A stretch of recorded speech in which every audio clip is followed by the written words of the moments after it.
chaque semaine, votre émission Bayenne avec Moussa Alem.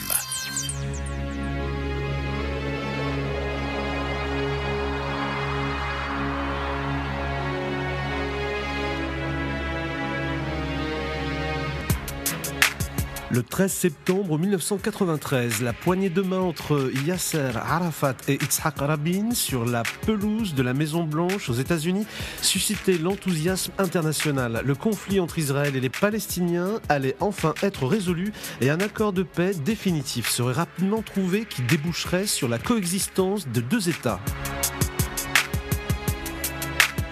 2 décennies plus tard, la perspective d'une paix négociée entre Israël et les Palestiniens n'a jamais été aussi éloignée, mais nombreux sont les acteurs qui tentent régulièrement de ranimer contre toutes les évidences un processus de paix en état de mort clinique.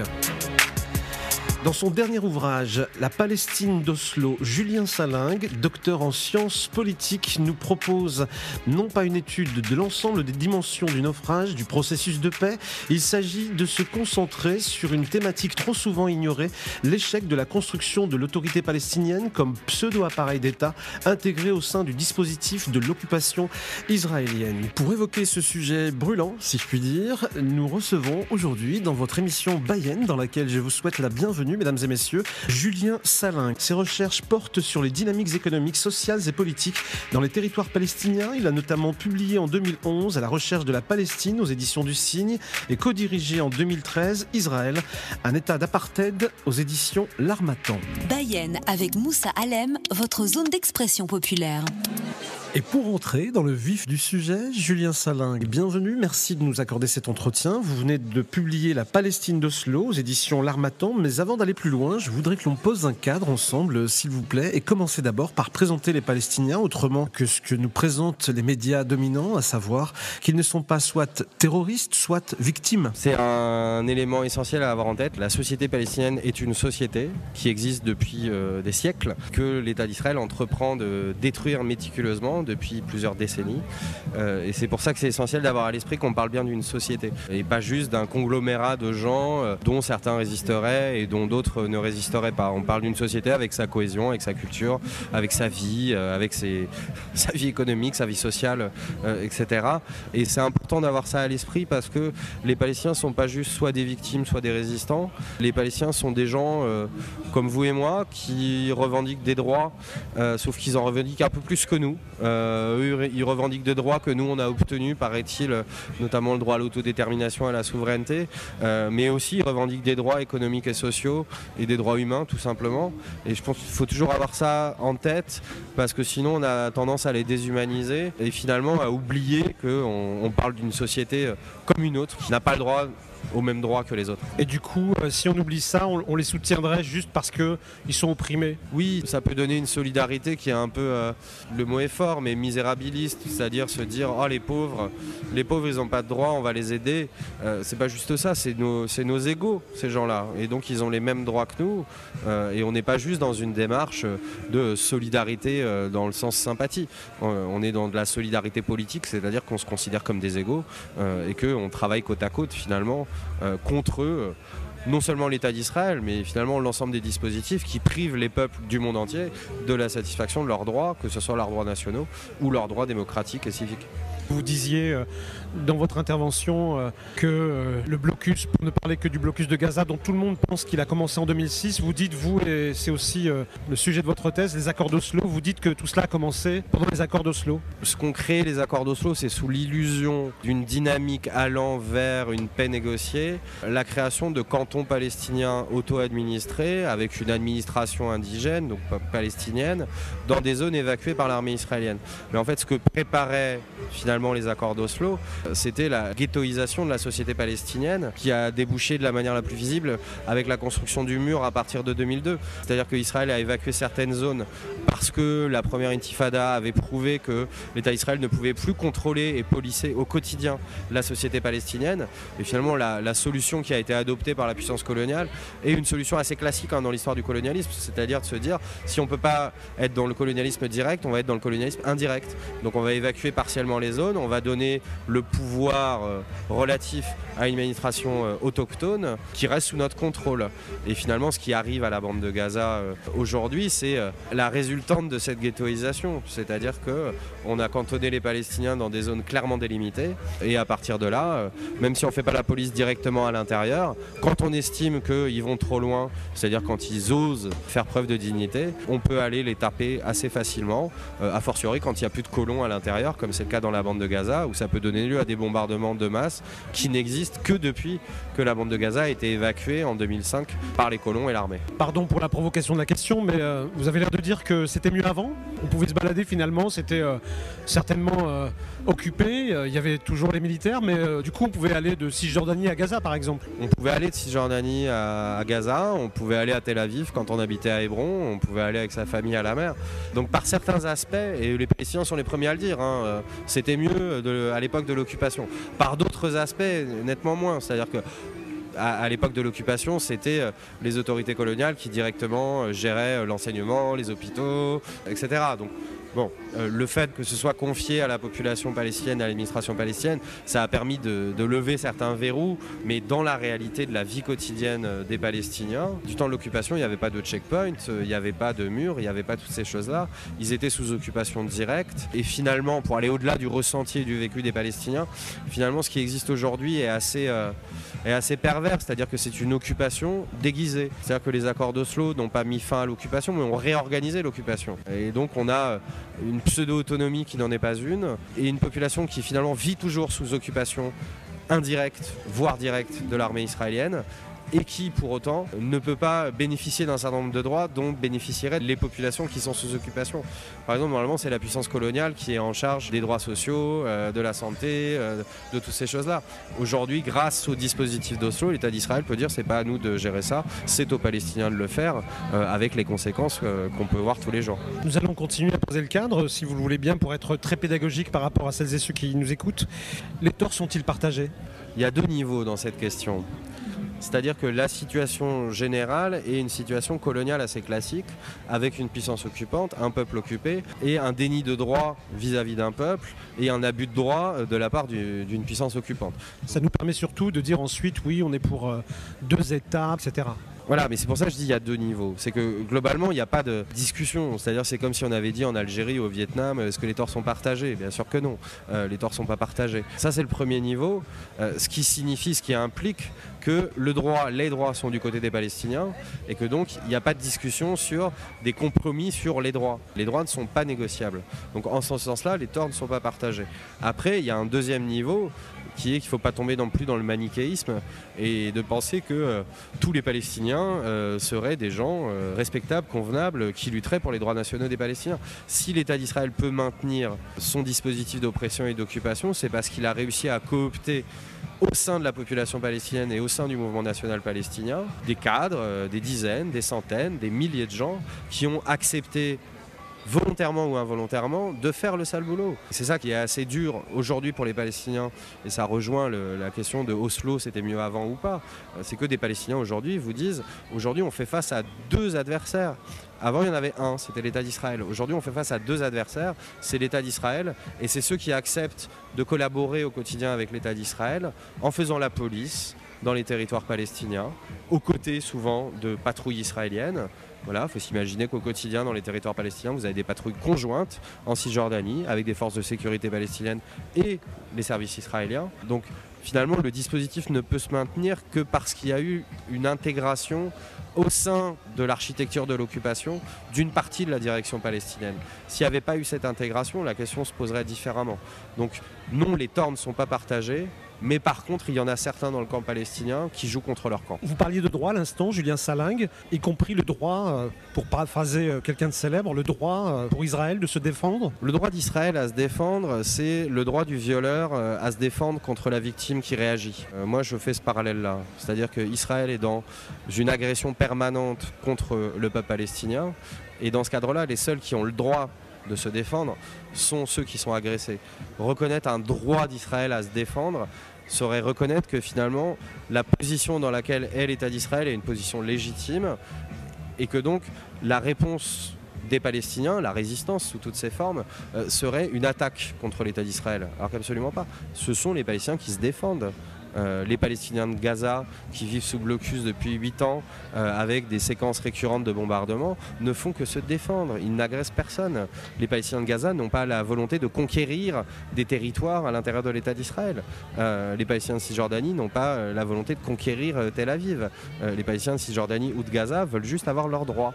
Donc le slogan, parce que c'est devenu un slogan, Israël a le droit de se défendre, est totalement vide de sens. Et je le répète, considérer que Israël a le droit de se défendre serait considérer que l'agresseur a le droit, en pleine agression, de frapper un peu plus la victime et de dire que ce serait de la défense. Les Palestiniens résistent, nous disiez-vous à l'instant. Qui est cette résistance? Qui est légitime? Est-ce que nous, vu d'Europe, on a le droit de dire qui sont les bons résistants et qui ne sont pas les bons? Comme si, et vous l'avez dit aussi, en Palestine, on discuterait du droit de la France à sortir de l'euro. Les Palestiniens résistent de manière collective depuis des décennies.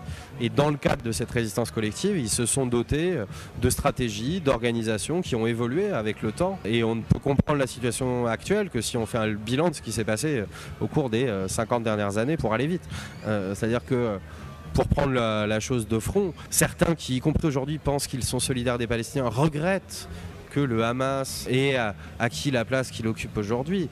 Mais au bout d'un moment, le Hamas n'a pu acquérir cette place que parce que la stratégie de l'autre camp, de la direction majoritaire de l'OLP, a échoué, que parce que toute une partie de cette direction a choisi les compromissions avec l'État d'Israël, contrairement à la majorité de la population palestinienne, qui du coup a choisi, elle, de poursuivre la résistance, y compris en votant pour une organisation politique, le Hamas, non pas sur un programme religieux, mais sur un programme politique. Rappelons que le Hamas, il a été élu démocratiquement en 2006, si mes souvenirs sont bons, et que par contre-coup, le Fatah, enfin Mahmoud Abbas, son mandat s'est terminé en 2009, et que depuis, il n'y a plus d'élection. Alors, c'est quoi? On rend légitime celui qui ne l'est pas, et celui qui l'est ne l'est pas? C'est un grand classique aussi dans l'histoire de la colonisation et de l'attitude des puissances coloniales, que ce soit la puissance directe ou les puissances qui soutiennent la puissance coloniale. On aime bien choisir qui sont les représentants du peuple colonisé. Donc finalement, tant qu'ils votent pour les bons, bon, on dit ça va. Mais à partir du moment où ils choisissent les mauvais, d'un coup, on dit bah non, c'est pas les bons. Et donc on ne reconnaît pas vos élections. Il faut se rappeler quand même qu'en 2006, c'est des élections législatives qui ont été imposées par les pays occidentaux, qui disait aux Palestiniens il y a un gros problème, vous n'avez pas voté depuis longtemps, il serait temps de renouveler votre direction, en faisant le pari qu'ils allaient élire une direction soi-disant modérée, prête à faire des compromis. Sauf que ça a raté, et que du coup, oui, c'est le Hamas qui a été élu. Moi, à titre personnel, je ne partage pas grand-chose avec le Hamas.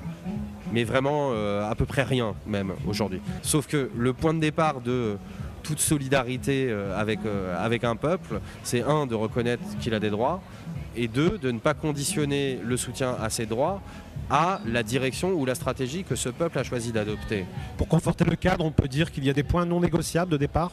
Il y a des points non négociables, c'est-à-dire que la fin de l'occupation, la fin de la colonisation, l'égalité des droits pour les Palestiniens d'Israël, le droit au retour des réfugiés, ce sont des droits tellement fondamentaux que même des militants révolutionnaires sont surpris que leurs revendications soient celles des résolutions des Nations Unies. Ça ne va pas très loin. On n'est pas dans le radicalisme, on est dans les résolutions des Nations Unies qui ont été votées par les Nations Unies. Ça, c'est la base qui n'est pas négociable. Après, la question, c'est comment ça se met en place. Ce qui est une autre question. Mais on ne négocie pas les droits.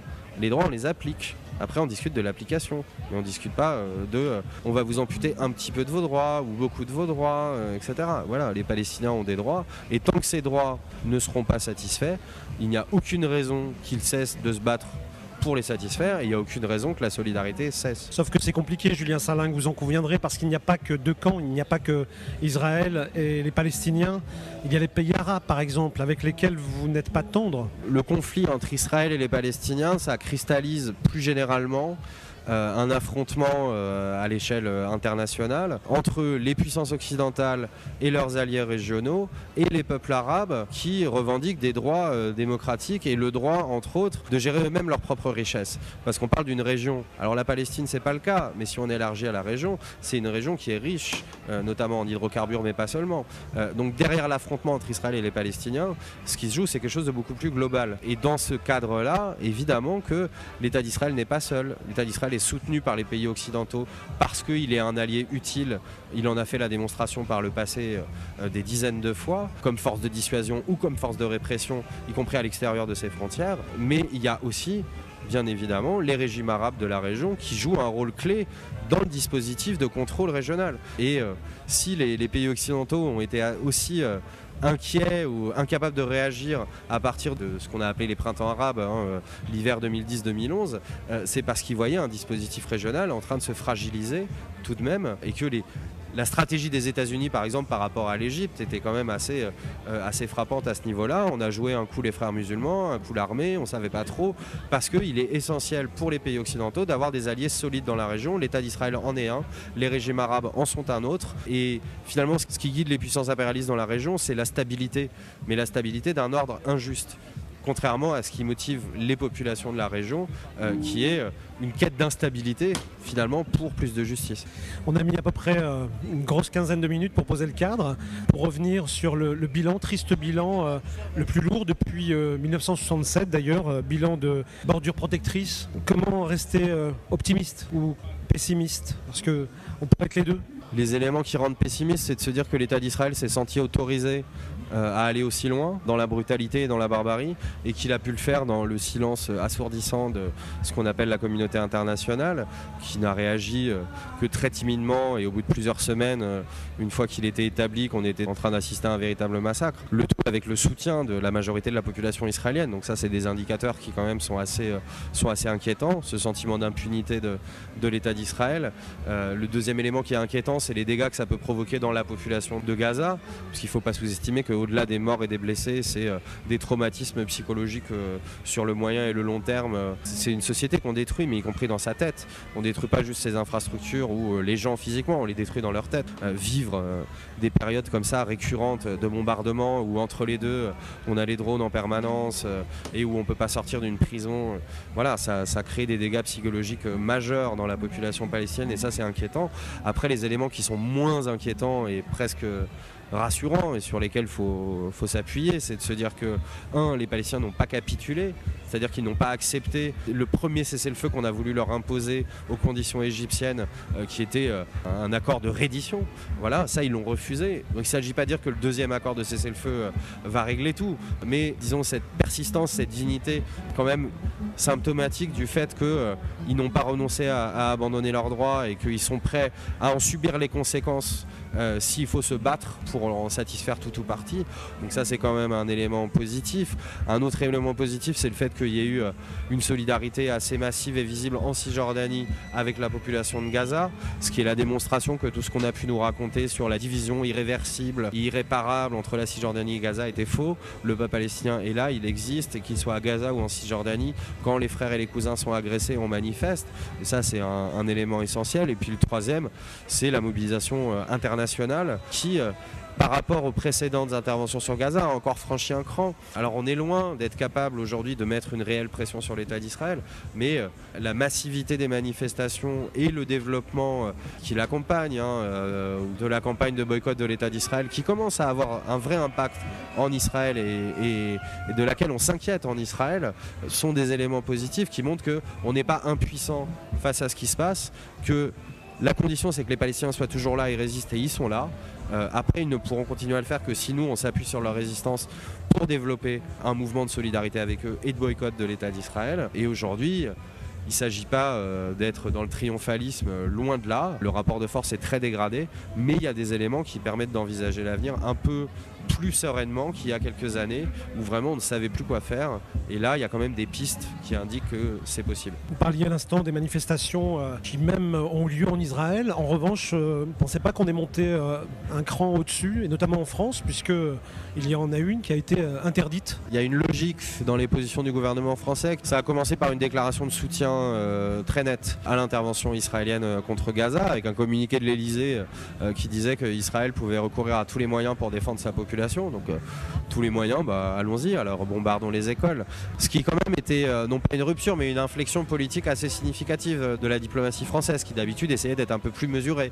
Là, c'était un chèque en blanc à l'État d'Israël, duquel Benjamin Netanyahou s'est lui-même revendiqué par la suite dans ses conférences de presse. Il disait nous avons le soutien de la France. Et disons que la cohérence là-dedans, ça a été de constater qu'il y avait une mobilisation importante en France, mais de vouloir la contenir et la museler, pour qu'elle ne soit pas trop visible, et d'essayer par divers moyens sinon de la détruire, du moins de l'affaiblir. Et il y a eu 2 principaux moyens, ça a été de tenter de la discréditer en expliquant que les manifestants étaient des antisémites, des islamistes, je ne sais pas quoi. Et comme ça suffisait pas, il a fallu avoir recours à la répression la plus brute en interdisant certaines manifestations et en poursuivant en justice certains des organisateurs. Donc voilà, il y a une logique. Ceux qui ne sont pas d'accord avec les positions du gouvernement, on essaye de les contenir, voire de les faire taire, y compris en ayant recours à des procédés qu'on n'attendait pas ou qu'on attendait quand on savait, mais de la part d'un gouvernement dit de gauche.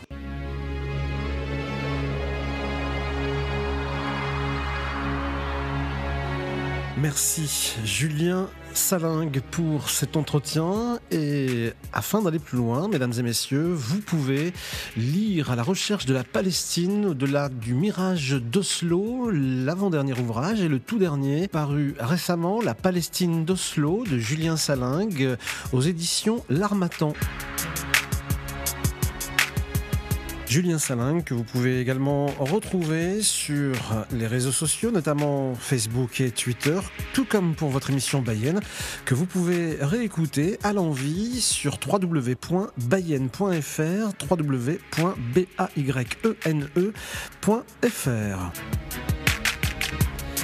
J'ai été très heureux d'être avec vous. J'espère que vous en savez un peu plus sur la Palestine, et notamment sur les accords d'Oslo, signés il y a 2 décennies maintenant. Rendez-vous la semaine prochaine, même fréquence, même radio, même heure. Portez-vous bien, dites je t'aime à celles et ceux que vous aimez, et d'ici là, que la vie vous soit douce.